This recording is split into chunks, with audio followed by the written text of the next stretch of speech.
Tuke mag golf e kind nyithindo motisini NCBA US Kids Local Tour no rumayange alap mamudha iga golf club kama Joloch ne odhial kendo yudo points e kidieny mar nyithindo manyiri ma igini e kind 11 gi 12. Ashley Muyele no bedo jaloch bang' yudo points 90 ma kanyakla kuom tielo duto 8.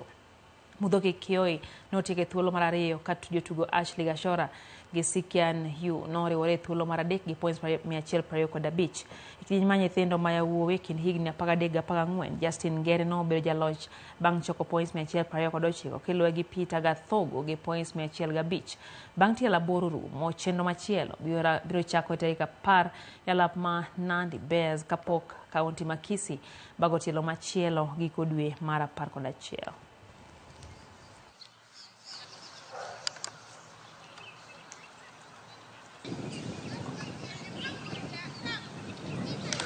I was really prepared. I checked around the course, made sure I was striping the ball well, and yeah, I came to play and I won. So I really needed to recover because I had made a double bogey on the last hole. So I came with a mindset of making a birdie on the last, which ended me in the bunker, which wasn't really nice, but I managed to make par. I started off really bad. 2 holes and I was 5 over, so I had to keep my pars, I had to get birdies, and I ended up with a 5 over. But the second 9 was really good. It was way better than what I played on Friday for the practice round. I was actually able to play a -1, so I was happy.